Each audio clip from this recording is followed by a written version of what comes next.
ఎంత vote share వచ్చింది ఈ వివరాలన్నీ కూడా నేను గ్రాఫికల్ ప్రెజెంటేషన్ రూపంలో వివరించబోతున్నాను. నేను ఇప్పుడు ఆంధ్రప్రదేశ్ అసెంబ్లీ ముందున్నాను. ఇప్పుడు వస్తున్న ఫలితాలను బట్టి ఎవరెవరికి ఎంత ఓట్ షేర్ వచ్చిందో మనం చూడొచ్చు. మనకి ఆంధ్రప్రదేశ్ చిత్రపటాన్ని కూడా ఇక్కడ చూడొచ్చు. ఎక్కడ చూసినా పసుపుమయంగా కనిపిస్తోంది, అక్కడక్కడ చిన్న చిన్న చుక్కలలాగా బ్లూ మనకి కనిపిస్తుంది వైసీపీ. ఎస్, ఒకసారి నేను వైసీపీ దగ్గర నుంచి స్టార్ట్ చేస్తాను. ఓట్ షేర్ని మనం చూద్దాం. ఓట్ షేర్ని మనం చూసినట్లయితే వైసీపీ 39% ఓట్ షేర్ను సాధించింది ఈసారి. గత ఎన్నికల్లో 39.5కు దగ్గరగా టీడీపీ సాధించిన ఓట్ షేర్ అది. గత ఎన్నికల్లో 50% దగ్గరగా వైసీపీ సాధించిన ఓట్ షేర్ నుంచి 10% పైగా ఓట్ షేర్ను వైసీపీ కోల్పోయింది. ఇప్పుడు 39% ఓట్ షేర్తో కేవలం 10, 12, 13 స్థానాల దగ్గర వైసీపీ కొనసాగుతుంది, ఆధిక్యాన్ని కొనసాగిస్తున్న పరిస్థితి మాత్రమే కనిపిస్తుంది. కానీ టీడీపీ కూటమి 50%కి పైబడి ఓట్ షేర్ను సాధించింది. ఇది చరిత్ర. టీడీపీ సొంతంగా 45% ఓట్ షేర్ను టీడీపీ సాధించింది. టీడీపీ మిత్రపక్షమైన జనసేన 8.6% ఓట్ షేర్ను సాధించింది. టీడీపీ మిత్రపక్షమైన బీజేపీ 2.7% ఓట్ షేర్ను సాధించింది.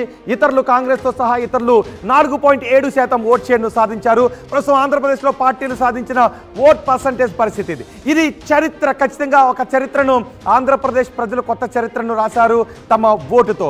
ఎస్, మన ఆంధ్రప్రదేశ్ అసెంబ్లీ ముందున్నాము. ఒకసారి లోపలికి వెళ్దాం. లోపల ఎవరెవరు ఎక్కడ కూర్చుంటారో మనం చూద్దాం. తలుపులు తెరుచుకుంటున్నాయి. ఆంధ్రప్రదేశ్ అసెంబ్లీ తలుపులు తెరుచుకున్నాయి. ఇప్పుడు గత ప్రభుత్వం బలహీనమైన ప్రతిపక్షంగా మారిపోయి ప్రతిపక్ష స్థానంలో కూర్చోవాలి. ఎస్, మనం ఇక్కడ చూసినట్లయితే స్పీకర్ ఇక్కడే కూర్చుంటారు.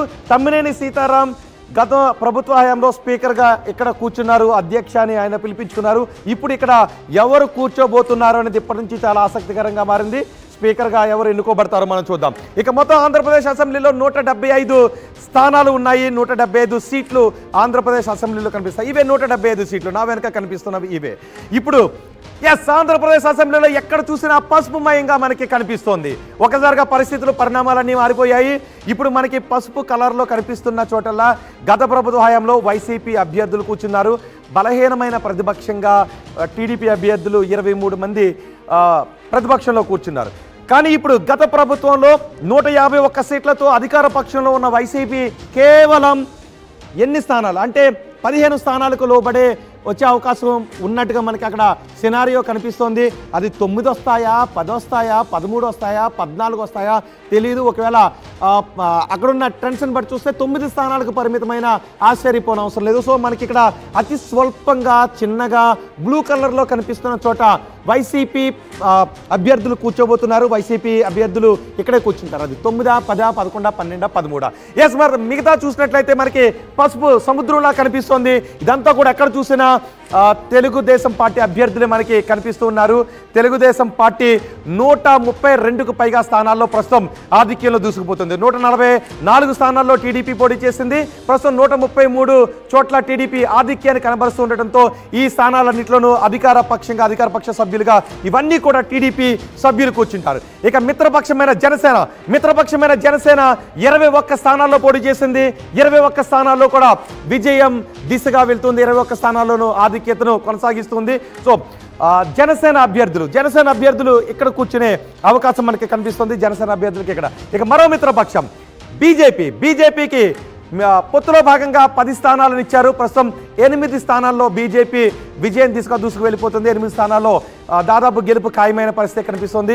బీజేపీకి కూడా జనసేన అభ్యర్థులు కూర్చున్న వెనుక బీజేపీ అభ్యర్థులకు అక్కడ స్థానాన్ని కేటాయించే అవకాశం మనకి కనిపిస్తుంది. సో ఇది మొత్తానికి ఆంధ్రప్రదేశ్ అసెంబ్లీలో కనిపించే సీటు 1-2 సీట్లు అటు ఇటుగా ఉండొచ్చు. కానీ దాదాపు మాత్రం ఇదే పరిస్థితి మనకు కనిపిస్తుంది.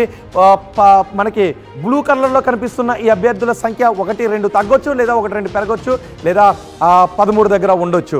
ఇటు జనసేన 21కి 21 కూడా ఆధిక్యాన్ని కనబరుస్తోంది.